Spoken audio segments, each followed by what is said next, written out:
Hi everyone, so welcome to another academic video. This week I wanted to tackle the academic summer and why it's not one big holiday if you are working at a university.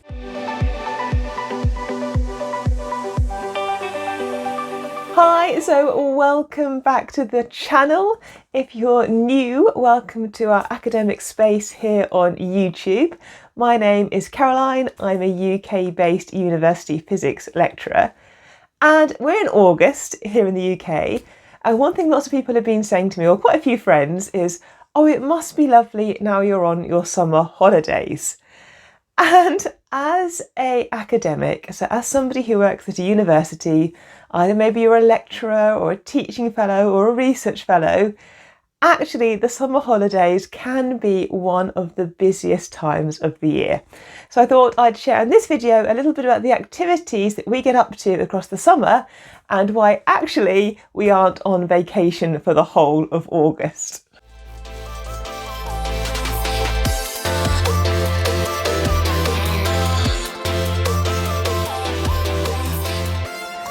One of the first things I think is that actually during the summer period we still have students. So although my undergraduate students have finished and they're on their summer break, so yes, the campus is notably quieter, there's shorter queues at the cafes to get your coffees. So although the undergraduates are not on campus, we still have our master students. Some of my students are on a year-long master's course. They continue to work through the summer. And I have my PhD students, they are still working during the summer period.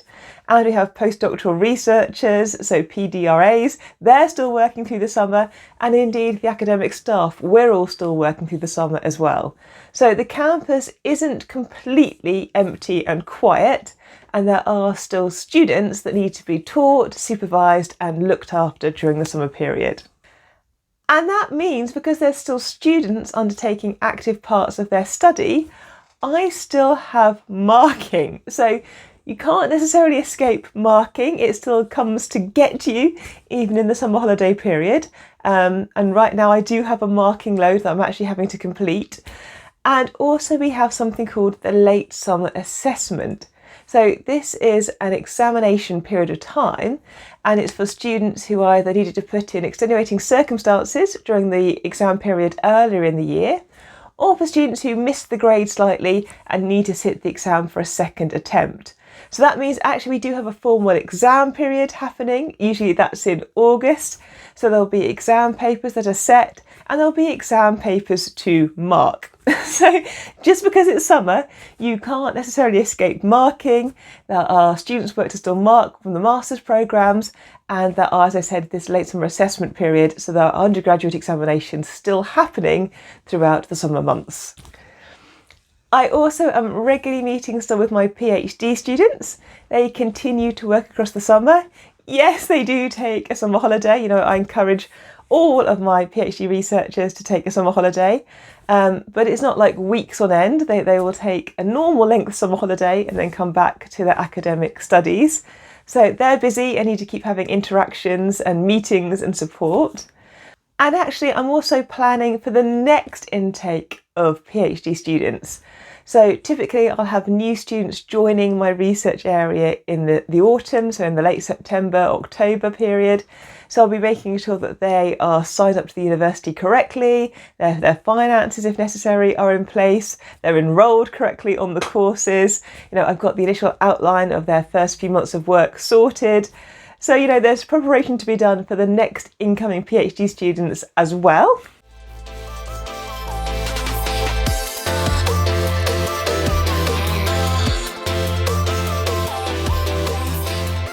I also, within the department, I am my physics subject area admissions tutor, which means that my summer in particular, I've got activities that I have to do for that role. So I'm running the open days. So these are days where prospective students can come and visit campus. It means I have to coordinate all the staff, all the academics that are supporting that open day, make sure the university is open, the department is ready, make sure our displays are ready, subject talks are ready. There's quite a lot that goes on to getting ready for a university open day. But also because I am the admissions tutor, I'm then involved in the results release as well. So here in the UK, there's various results release days, different ones depending on what qualifications you've taken.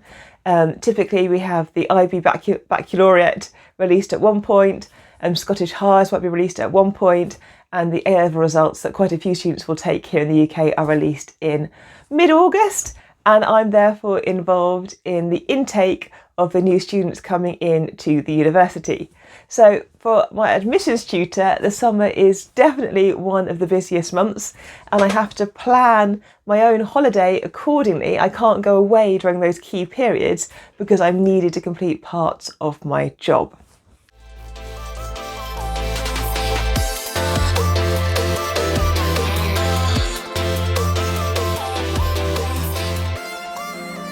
The summer is also the period often where you're trying to write up your research. So sometimes it gets put off slightly, the research, during the academic semester because you're busy teaching and marking and working on the actual course material for the students. So when it gets to the summer, you might have had a few research results or ideas that you actually then want to get together into a paper and get it out to a journal. So quite often you can find your summers are writing up research ready for journal publication or responding to feedback from editorial teams and corrections. You might also find that your summer is where you're busy writing your future research grant applications.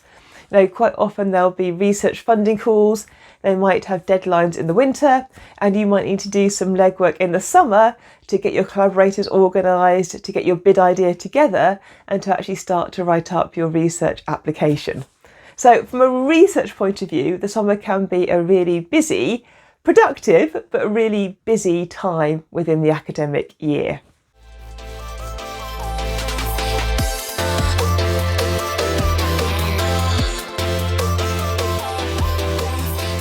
Of course, there's also conferences.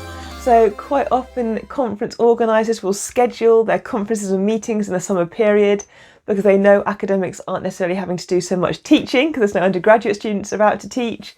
So you may be slotting in conference travel.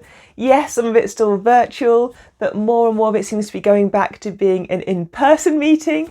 So there's trips and meetings and conference events to go to. If you're on the organising committee of any of those events, obviously that puts a bit more work onto you. You may be on some board reviewing panels. So these are panels that review multiple pieces of work that are submitted from different academics bidding for those research grant applications. If you're on a review panel, that also can take quite a lot of time as you're looking through all those research grant applications and providing feedback. So there's quite a lot of activities to kind of squidge into the summer period.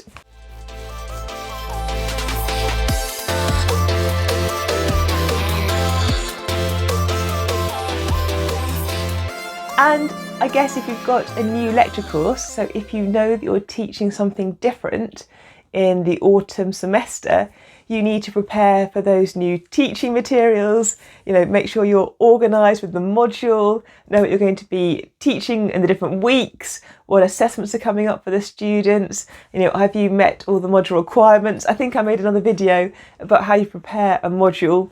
So all of those activities can be happening during the summer as well. Essentially, yes, during the summer, the campus, the university environment is often a lot quieter because the undergraduate students aren't there, but it can still be really busy as an academic, and it definitely isn't a 2-month-long holiday whilst the undergraduates aren't there. There is definitely a lot of work still to be done. But let me know, if you work in academia, what do you get up to during the summer? Are your summers really busy, or are you able to have a notably quieter summer between the semesters? I'd love to find out how you deal with and tackle the summer months. But in the meantime, take care of yourselves. I hope you're having a good summer and that you are also managing to get some time away from work. But yeah, take care, and I'll see you next week. Bye.